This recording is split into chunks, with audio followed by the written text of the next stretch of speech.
देखिए लेसन का नाम क्या है? स्वास्थ्य एवं रोग, हेल्थ एवं डिजीज। क्या है?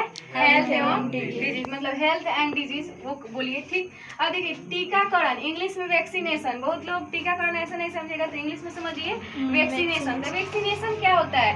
तो वैक्सीनेशन एक प्रक्रिया है। क्या है? एक प्रक्रिया है, ऐसी प्रक्रिया जिसमें जीवों के शरीर में टीका को प्रवेश कराया जाता है, तो उसे हम क्या कहते हैं? टीकाकरण। अभी हाल ही फिलहाल में हम लोगों को किसके लिए टीका लिए थे लोग?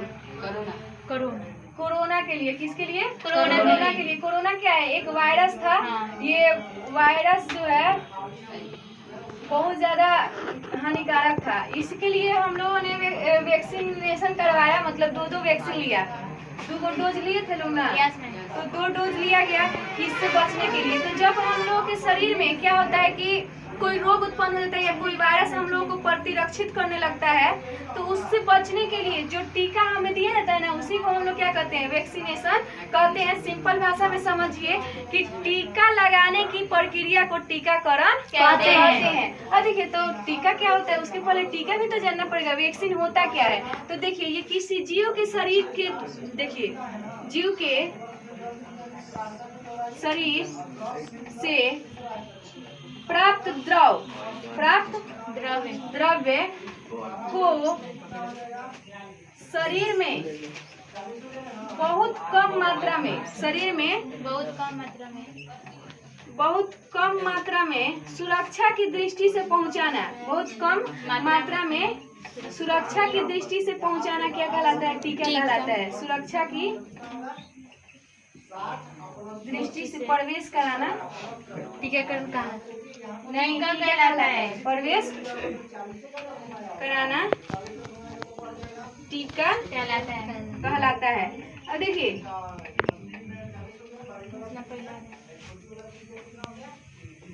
कहलाता है, देखिए ठीक। वैक्सीन हम लोगों ने लिया था, कौन सा वैक्सीन था? कोरोना। 2 वैक्सीन था ना कोरोना का। कौन था? एगो कोविशील्ड था और एगो कोवैक्सीन था। 2 था, तो दोनों का भी काम अलग अलग था। एगो 84 दिन बाद लेना था और एक दिन 23 दिन बाद लेना था कि नहीं? तो उसी में कोई बहुत ज्यादा पावर वाला होता है तो उसको ज्यादा दिन बाद दोबारा दिया जाता है, और जो कम पावर वाला होता है उसको थोड़े दिन बाद दिया जाता है। तो ये क्या होता है कि 5 ml या 2 ml या 3 ml, मतलब इससे ज्यादा इस दवा को नहीं दिया जाता है। और ये क्या करता है? एक सुरक्षा की दृष्टि से अगर हमारे शरीर में प्रवेश करा दिया जाता है टीका, तो वो पूरी तरह से सुरक्षित हो जाती है, रोगाणुओं से लड़ने की उसमें क्षमता बढ़ जाती है। ठीक, उसके बाद है पल्स पोलियो कार्यक्रम। देखिए ये थोड़ा इंपॉर्टेंट है, पल्स पोलियो कार्यक्रम। लेकिन उससे पहले हम आप लोग को बताएंगे टीका की खोज किसने की थी। टीका की खोज किसने की थी? तो टीका की खोज किसने की? एडवर्ड जेनर ने। कब की? 1795 में किसने किया? एडवर्ड जेनर ने। देखिए इन्होंने क्यों ये टीका की खोज की? क्योंकि इन्होंने देखा कि जो लोग गाय के पास रहते हैं, मवेशियों के पास रहते हैं, जो लोग उनका देखभाल करते हैं, उनको चेचक नहीं होता है। क्या होता है? चेचक नहीं होता है। क्या है? एक बीमारी है चेचक। तो ये जो चेचक है, क्या होता है? चेचक में ना दाना दाना की तरह हम लोग के शरीर में निकल जाता है, ठीक, और बहुत फोड़ा फोड़ा टाइप का। तो इसी को देखे कि जो लोग गाय के पास रह रहे हैं उनको तो चेचक हो ही नहीं रहा है, तो सबसे पहले जो टीका निकला वो गाय के शरीर से ही निकाला गया। किसने निकाला? एडवर्ड जेनर ने। उसके बाद से अन्य जीवों पे एक्सपेरिमेंट करके टीके की खोज की जाने लगी और आगे चल के टीका का मांग बढ़ने लगा। ठीक, उसके बाद है पल्स पोलियो कार्यक्रम। क्या है? पल्स पोलियो कार्यक्रम। देखिए पोलियो ना एक क्या है? बीमारी है। पोलियो क्या है? बीमारी है। तो पोलियो नामक बीमारी से बचने के लिए पल्स पोलियो कार्यक्रम चलाया गया। ये कब चलाया गया? 2 अक्टूबर 1994 में। कहाँ से स्टार्ट हुआ? दिल्ली में। भारत में अगर क्वेश्चन आए कि भारत में पल्स पोलियो कार्यक्रम सबसे पहले कहाँ से स्टार्ट हुआ? तो दिल्ली से। कब स्टार्ट हुआ? 2 अक्टूबर 1994। ठीक, और देखिए इसका मूल उद्देश्य क्या था? मूल उद्देश्य था कि शिशुओं को अब शिशु लोगों को तो सुई उतना नहीं दिया जा सकता है, तो इसलिए उनको ना मुख से खुराक दिया गया, एक एक बूंद दवा उनके मुख में डाला गया। और ऐसे करके इन लोगों को क्या किया गया, पोलियो नामक बीमारी होने से बचाया गया। देखिए पोलियो में क्या होता है, लाकवा मार देता है। क्या होता है, लाकवा मार देता है। जिस बच्चे को शिशु अवस्था में मतलब 1 साल से लेके या 6 महीना से लेके 5 साल तक 6 साल तक उसको अगर पोलियो की खुराक नहीं दिया गया, टीका नहीं लगवाया गया पोलियो का, तो उसे लकवा मार सकता है कभी भी।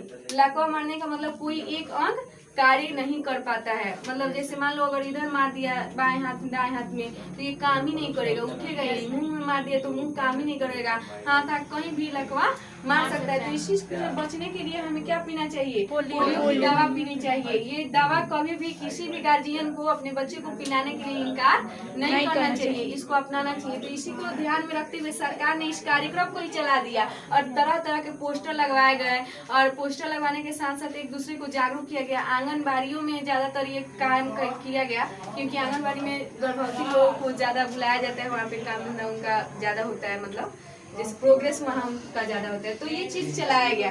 तो ये क्वेश्चन ये आ सकता है कि पल्स पोलियो कार्यक्रम क्या है और ये कब स्टार्ट हुआ। तो हम लिखेंगे कि पल्स पोलियो कार्यक्रम सुरक्षा की दृष्टि से चलाया गया एक कार्यक्रम है, जिसमें पोलियो नामक बीमारी से बचने के लिए बच्चों को टीका दिया गया। और ये टीका हाथ में सुई लगा के ना, बल्कि मुख से दवाई देकर दिया गया। ये था हमारा पल्स पोलियो कार्यक्रम। बस यही तक हम लोग को पढ़ना था। आगे हम लोग को पढ़ना है क्या, कि संक्रामक रोगे क्या क्या कैसे कैसे फैलती हैं, उनका रोकथाम क्या है, और ये कैसे हम उनसे बच सकते हैं, ज्यादा से ज्यादा कैसे हम बच सकते हैं। ठीक।